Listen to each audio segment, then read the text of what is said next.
What's going on, guys? Happy Thanksgiving. We got a lot of big news today. Big news. Well, big news for the unemployed, I should say. There's been a huge leak on Twitter. Well, not necessarily leak. A new Twitter update revealed where people are logging in from on their accounts. And to no one's surprise, most of these accounts that people are claiming to be bots are bots.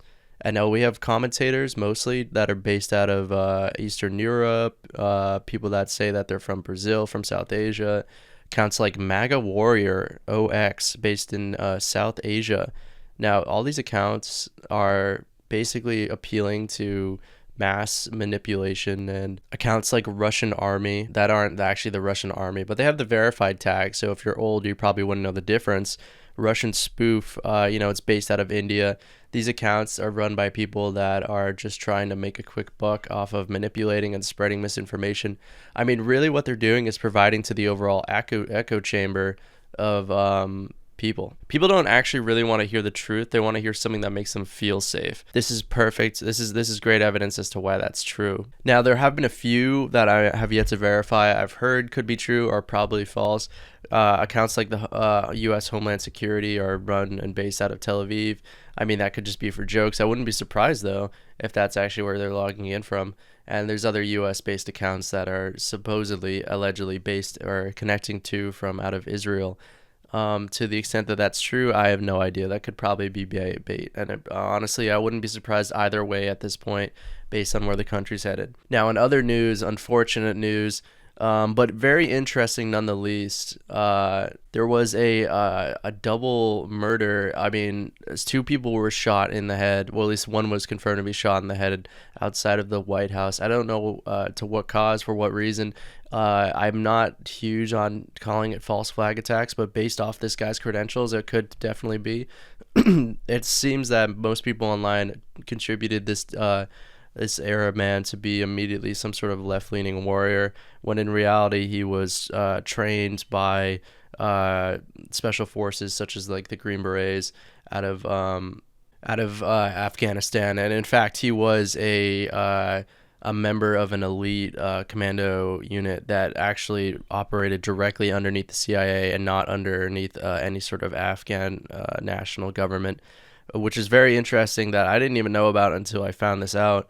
And again, this is all to be confirmed, but he was a member of a group called the Kandahar Strike Force, which seems to be like a Afghanistan hit squad that would be implemented by the United States when they don't want their own hit squad to be involved, which is kind of odd. I mean, it makes sense why they would make that, but it's kind of weird.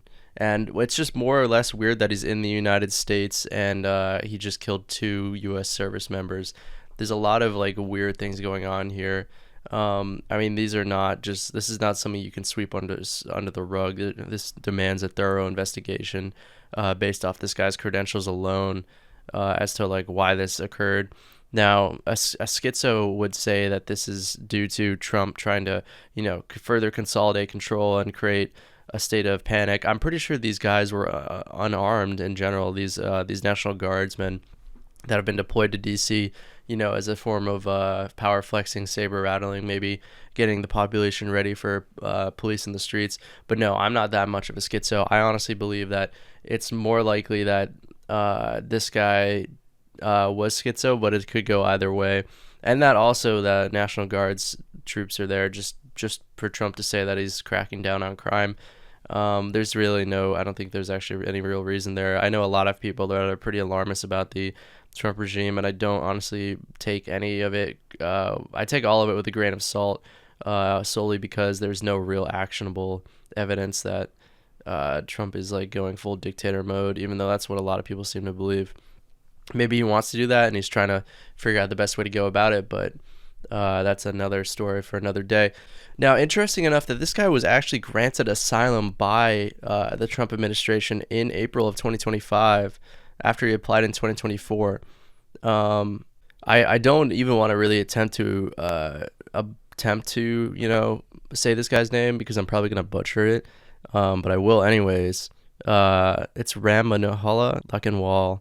So this guy was effectively fighting ISIS on behalf of the CIA, not entirely the U.S. government. I honestly take those two and have them separately because the CIA's interests are not usually what the U.S. government's interests are, or I should say they rarely cross over. Is probably a better way to put it. So this, I believe, demands further digging. Very interesting stuff going on this Thanksgiving day. Uh, Outside of that, it's going to be interesting to see how Ukraine comes to a peace deal and how Zelensky somehow manages to sway the people to believe that they're getting a good end of the deal when Russia will just never let them keep anything. And we'll see how this turns out. Trump's big thing about getting elected was to end, no new wars president. And so he's been really, really playing good cop bad cop with both Ukraine and Russia. They've been both getting like this weird treatment, just trying to push each other towards closer towards peace, which is one way to go about it. But it's there's at some point there's going to be some sort of ultimatum, and I know Zelensky knows he has to accept peace because they just can't take on Russia based with on the sheer amount of manpower they have. And that's something that has been said time and time again for years, and it seems that they can. And honestly, I think the new perspective is they can actually take on Russia. It's that Russia can't afford to lose any more people because, like, at this point, the after this, you got to think of this economically as well. Who's gonna come out on top? Ukraine will come out on top significantly. People are going to be more willing to do business with Ukraine than Russia, I would believe, at this point. In fact, with the amount of economic support they've received, it's undeniable at this point that Ukraine is going to become some sort of powerhouse of foreign influence and economic power.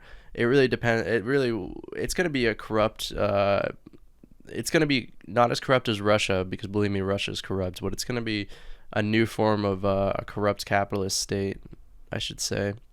Yeah, I mean, that's it for Thanksgiving, guys. I hope you're all having a great Thanksgiving. I'll see you tomorrow.